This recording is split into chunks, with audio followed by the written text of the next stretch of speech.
All right, guys, we're back to working on surface area, but we're going to work on three different shapes today, which are pyramids, cones, and spheres. So we'll start with a pyramid. Here it says surface area of a pyramid. The surface area S of a pyramid is the sum of the areas of the base and the lateral faces. So we have to figure out, here's a net. We talked about nets last week, of what it would look like if it was flat or two-dimensional. So we have to find the area of the base. In this case, it's a square, so we would take length times width, and then we would have the four triangles on the sides. And in this case, since the bases are all the same, the triangles are all the same. So if this was a rectangle, then you'd have to find the base of the rectangle, and then you'd have two triangles that were the same and two others that were the same as each other as well. But since this is a square, they're all four the same. So let's take a look at some examples. So this one is a square, meaning that this side is also 5. So 5, 5, 5, and 5. So to find our surface area, we need the area of the base, which would be 5 times 5.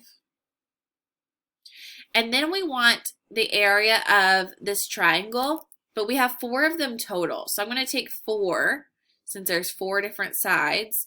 And then area of a triangle is 1/2 base times height. So I have my 1/2, my base is 5, and my height is 8. So you can type this all in one string in your calculator. 5 times 5 plus 4 times 1/2 times 5 times 8. I got 105. And then remember, surface area is square inches or square units. For this one, we have a triangle base. So the area of my base here is 1/2 base times height. In this case, my base is 10, and my height of that base is 8.7. Now, again, this is a equilateral triangle, just like how this one was a square. So since these are all going to be 10,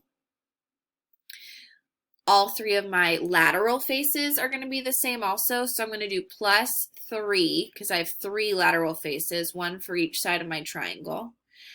And then area of those triangles would be 1/2 times my base of 10 and a height of 14, it looks like.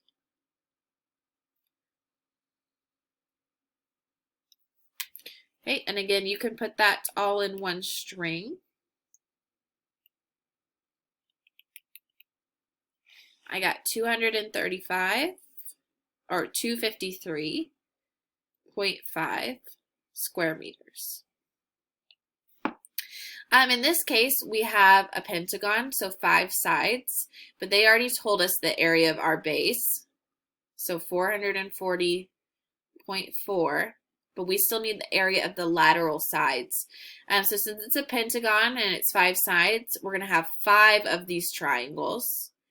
And then we'll have 1/2 our base of 16 and our height of 20. So this is one triangle. We have 5 of those total.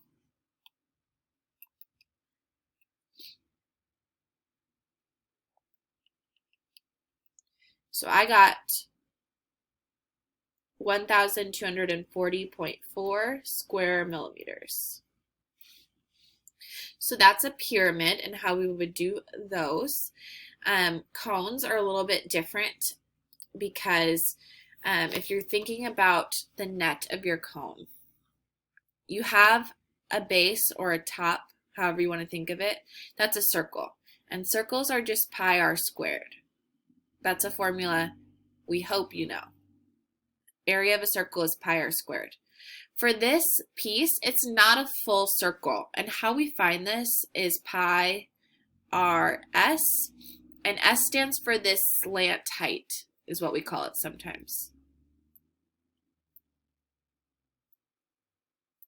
So pi r s is how you find the area of this piece. So then you're adding them together. So this is our surface area formula up here. Pi r squared plus pi r s. So I'm going to rewrite that on this page. Pi r squared plus pi r s, where s is your slant height. Okay, so not the height going through the very middle, but your height on the outside here. So there is some excess information on these sometimes. I'm not going to even need this 6 meters because I don't have an h in my formula at all. I'm just going to need this root 40 because that's my slant height. So for surface area, I'm going to have pi r squared, and this one you have to remember that 4 is the diameter. So halfway across my radius is actually only 2. So pi times 2 squared plus pi times 2 times root 40. So you can type that into your calculator.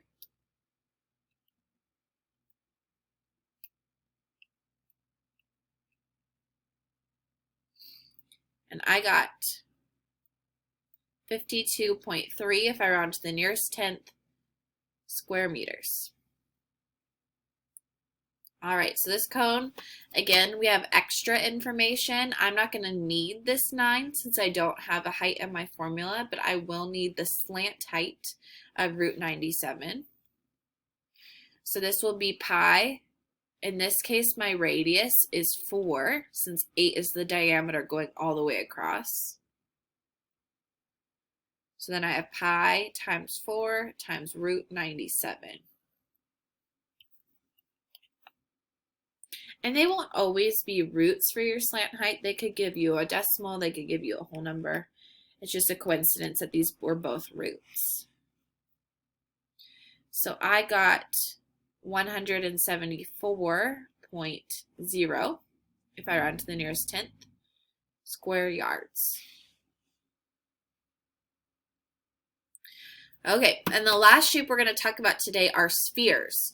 So the image that I think is easiest to think of when you're thinking about how do I cover a sphere is a baseball. So a baseball, if you were to separate the leather covering on your baseball, would end up being 4 of these circles really. And that's exactly what the surface area formula is for a sphere. We'd have 4 times our pi r squared.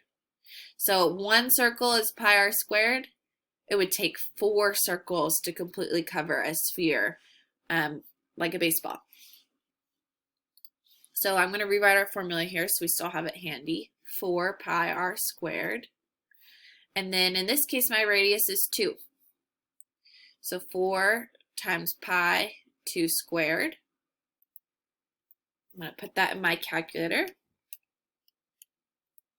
I got 16 pi for exact form. And if I wanted approximate form, I'd have 50.3 millimeters squared. All right, this one, you have to remember that radius is only halfway across. So if I take 16 divided by 2, I get 8. So I'm going to have 4 pi 8 squared. So my exact form is 256 pi square feet. My rounded form, my approximate form, is 804.2 square feet. All right, that is it for today. You do have a Delta math assignment to work on.